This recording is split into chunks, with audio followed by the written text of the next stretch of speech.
Hello students, आज हम देखेंगे chapter atoms and molecules class 9। इसमें सबसे पहले हमें पढ़ना है लॉज ऑफ केमिकल कॉम्बिनेशन। उसमें से दो लॉज हमें पढ़ने, कई लॉज हैं लेकिन दो पढ़ने हैं हमें। इसमें फर्स्ट लॉ है law of conservation of mass. Law of conservation of mass क्या कहते हैं?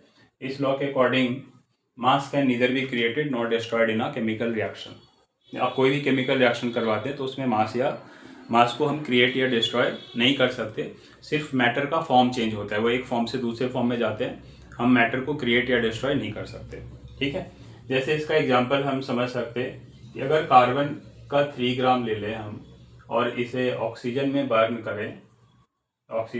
करें, 8 ग्राम ऑक्सीजन का मास हो हमारे पास, तो ये कार्बन डाइऑक्साइड फॉर्म करेगा। कार्बन डाइऑक्साइड का 11 ग्राम फॉर्म होगा। यानी कि इधर का जो टोटल मास है इन सब्सटेंसेस का, वो इधर जो प्रोडक्ट फॉर्म हो रहा है इसके मास के इक्वल होगा। ठीक है, तो ये law of conservation of mass है। ऐसे भी आप कोई भी दूसरा कंपाउंड सोच सकते हो। अगर आप वाटर फॉर्म करते हो तो हाइड्रोजन और ऑक्सीजन का एग्जांपल ले सकते हैं कि हाइड्रोजन और ऑक्सीजन ये कंबाइन होते हैं और वाटर फॉर्म करते हैं। तो इनके कंबाइन होने का एक रेशियो होता है, तभी मैं ये मासेस ले रहा हूँ 3 ग्राम और 8 ग्राम। हम ऐसे कोई भी मास नहीं ले सकते। 1 ग्राम हाइड्रोजन अगर 8 ग्राम ऑक्सीजन के साथ कंबाइन होगा तो 9 ग्राम वाटर फॉर्म होगा। ठीक है, अब यही मासेस क्यों लिए मैंने, इसके लिए फिर दूसरा लॉ है जिसको हम कहते हैं लॉ ऑफ कांस्टेंट प्रोपोर्शन और लॉ ऑफ डेफिनिट प्रोपोर्शन। देखो, इस लॉ में तो आपने ये देखा कि टोटल मासेस जो रिएक्टेंट के होंगे और प्रोडक्ट के जो टोटल मासेस होंगे वो इक्वल होंगे। लॉ ऑफ कांस्टेंट प्रोपोर्शन क्या कहता है? इस लॉ के according law of constant proportion, इस लॉ के अकॉर्डिंग किसी भी केमिकल कंपाउंड में जो एलिमेंट्स प्रेजेंट होते हैं वो एक कांस्टेंट प्रोपोर्शन में या फिर डेफिनेट प्रोपोर्शन में प्रेजेंट होते हैं बाय मास। इसकी स्टेटमेंट है in a chemical substance the elements are always present in a definite proportion by mass. जैसे अगर आप वाटर के बारे में सोचो, जिसका केमिकल फॉर्मूला H2O है, तो इसमें हाइड्रोजन और ऑक्सीजन का रेशियो हमेशा ही 1:8 होता है। इसका मीनिंग ये है कि वाटर का सोर्स चाहे कोई भी हो, रिवर वाटर हो, पॉन्ड वाटर हो, वेल का वाटर हो, ये इसमें हाइड्रोजन और ऑक्सीजन हमेशा ही 1:8 में कंबाइन होंगे। यानी कि 1 ग्राम हाइड्रोजन 8 ग्राम ऑक्सीजन के साथ कंबाइन होगा। अगर हाइड्रोजन का आपके पास 2 ग्राम है तो उसे फिर 16 ग्राम ऑक्सीजन की रिक्वायरमेंट होगी। रेशियो हमेशा यही मेंटेन होगा।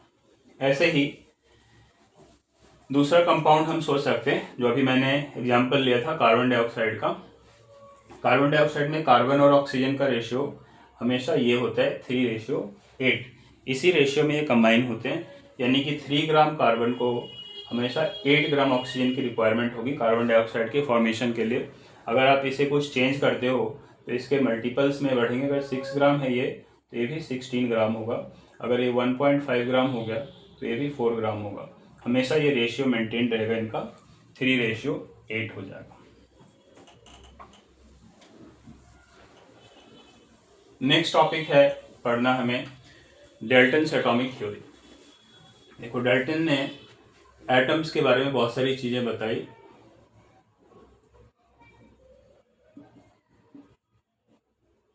उसके जो मेन पॉइंट्स हैं या पोस्टुलेट्स हैं वो हमें पढ़ने। ठीक है, इसमें सबसे पहला जो पोस्टुलेट है, उन्होंने ये बताया कि जितने भी मैटर के फॉर्म है वो सभी छोटे छोटे पार्टिकल से मिलकर बने होते हैं, जिन्हें हम एटम्स कहते हैं। All matter is made up of very tiny particles called atom. ये फर्स्ट पोस्टुलेट। ऐसे ही सेकेंड पोस्टुलेट इन्होंने ये बताया कि जो एटम्स होते हैं वो इनडिविजिबल होते हैं, उन्हें हम किसी भी रिएक्शन में क्रिएट या डिस्ट्रॉय नहीं कर सकते। यानी कि atoms are indivisible, they can not be created और destroyed in a chemical reaction. Third postulate जो इन्होंने दिया एटम के बारे में वो ये था कि किसी भी एलिमेंट के बारे में अगर हम सोचें तो उसमें जितने भी एटम्स होते हैं वो मास और प्रॉपर्टीज में सिमिलर होते हैं।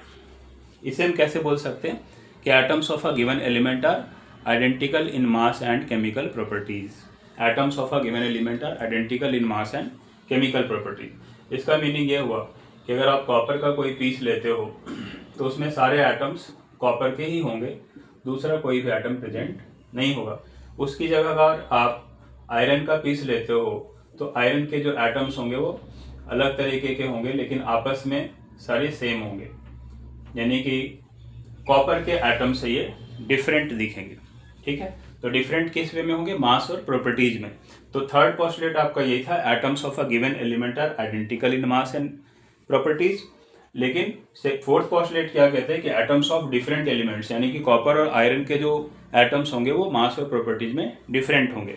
Atoms of different elements are different in mass and properties. Fifth postulate कहता है कि जो कंपाउंड्स होते हैं वो हमेशा फॉर्म होते हैं एटम्स के एक डेफिनेट रेशियो में कंबाइन होने से। जैसे हमने देखा था कि वाटर में हाइड्रोजन और ऑक्सीजन का रेशियो 1:8 होता है। ठीक है, तो फिफ्थ पोस्टुलेट ये कहते हैं कि atoms combine in the ratio of simple whole numbers to form compounds. Atoms combine in the ratio of simple whole numbers to form compounds. Next है the relative number and kind of atoms are fixed in a given compound. जैसे आप water को देखो तो water में hydrogen के कितने atoms हैं? 2 हैं, और ऑक्सीजन का 1 एटम है। तो ये नंबर्स फिक्स होंगे किसी भी कंपाउंड के लिए। जैसे ही आप ये नंबर चेंज करते हो तो या तो कंपाउंड चेंज हो जाएगा या फिर वो उसका फॉर्मूला ही नहीं होगा। जैसे H2O2 अगर आपने कर दिया तो इसमें हाइड्रोजन के 2 एटम्स हैं और ऑक्सीजन के भी 2 एटम्स हैं। ये हाइड्रोजन पेरोक्साइड होता है जिसकी प्रॉपर्टीज वाटर से बिल्कुल मैच नहीं करती। ठीक है, तो ये है relative number and kind of atoms are fixed in a given compound. ये चीज़ें हैं दोनों लॉज में।